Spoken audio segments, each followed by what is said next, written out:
Sakykit, kokią pertvarką numatoma Šiaulių universiteto studijų srityse? Vienas iš pagrindinių dalykų tai yra peržiūra studijų programų, į kurias bus planuojamas priėmimas 2016 metais. Tai tikrai egzistuoja visa eilė suformuluotų kriterijų, pagal kuriuos atliekame išsame analizę, kokias studijų programas laikysime rentabiliomis, planuojant priėmimą. Kodėl buvo nuspręsta atsisakyti dalies studijų programų? Tikrai buvo atsižvelgta į daugelį kriterijų ir jeigu programa netitinka didesnės dalies kriterijų, kas rodo jos nerentabilumą, tiesiog buvo nuspręsta jų atsisakyti. Antrasis pagal svarbą tai yra studijų programos pasirenkamumas, kiek studijų programa yra populiari tarp absolventų, baigusių vidurinės mokyklas ir priimtųjų skaičius. Tai buvo vienas iš veiksnių, kuris parodo, ar šita studijų programa yra reikalinga ir populiari šiuo metu. Toliau kitas kriterijus tai yra išskirtinumas regione. Tai yra vykdomos studijos tik universitete, kolegijos ar neuniversitetinės studijos nevyksta šiuose studijų programuose, tai taip pat buvo veiksnys. Na ir jungtinės studijų programos, kurios rodo, kad vykdomos kartu ir tai rodo ir užtikrina aukštą studijų kokybę. Kitas dalykas tai yra programų akreditacija, taip pat vienas iš svarbesnių veiksnių, įrodantis, jog studijų programa atitinka tuos aukščiausius kokybės kriterijus, tai yra ar programa akredituota 6 metams ar akredituota 3 metams. Tai buvo lemiami veiksniai, kurie ir leido mums nuspręsti, kurią programą rinktis. Kiek jūsų matymų studijų programų, kalbu apie bakalauro studijų programas, turėtų būti vykdoma Šiaulių universitete ir kokios? Planuojama priimti į mažiau 10 studijų programų mažiau nei kiekvienais studijų metais.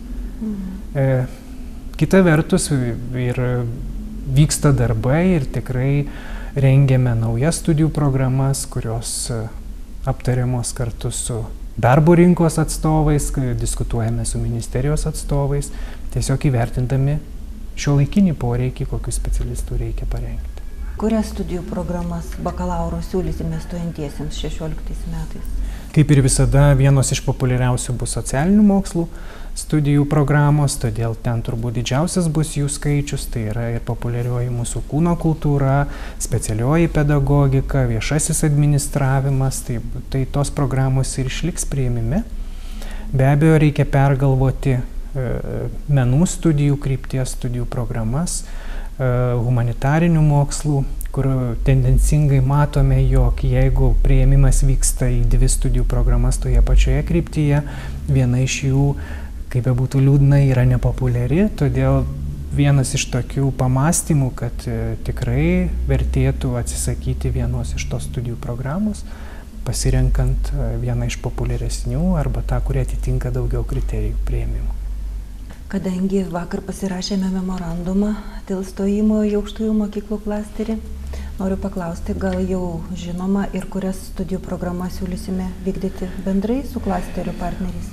Mano nuomonė, tikrai turime studijų programų ypač menų srityje, menų kryptyje, taip pat socialinių mokslų srityje, humanitarinių, kur galime kartu vykdyti studijas, taip užtikrinant studijų kokybę, taip pritraukiant daugiau studijuojančių jas pasirinkti. Konkrečiai įvardinti programų dar negaliu, kadangi kitą savaitę vyks visų klasterio dalyvių susitikimas ir jau labai konkrečiai peržiūrėsime galimybės, kalbant apie studijų programas, kurios gali būti vykdomos kartu. Aš taip vertinu kaip galimybę tęsti socialinių ir humanitarinių mokslų tradicijas universitete, taip jas sustiprinant. Be abejo, galimybės po memorandumo pasirašymo prasiplėti, galbūt atsiras bendradarbiavimas ne tik socialinių ir humanitarinių mokslų srity, ko aš norėčiau tikėti. Sakykite, kokie pokyčiai numatomi magistrantūros studijose? Magistrantūros studijas pokyčius daryti yra gana sudėtinga vien dėl to, kad tai lemia, koks finansavimas, konkretus programų skaičius ir apsisprendimas fakultetuose turės atsirasti tada, kai jau žinosime, kiek yra skiriama valstybės finansuojamų vietų magistrantūros studijose. Kokią jūs kaip studijų prorektorius turite Šiaulių universiteto viziją? Na, iš tikrųjų, mano vizija yra optimistiška. Aš tikiu, kad po visų pokyčių, kurie dabar vyksta universitete, mes sugebėsime sustiprėti, sutvirtėti, netokie dideli, kokie buvome, negrįžtant į praeitį ir galvojant, kiek daug buvo padaryta ar ne, kiek daug turėjome ir panašiai, bet pradėti nuo to pagrindo, kurį klojame dabar kiekvieną dieną universitete. Ir aš manau, kad didžiąja dalimi tai priklausys nuo pačių žmonių, kurie čia yra.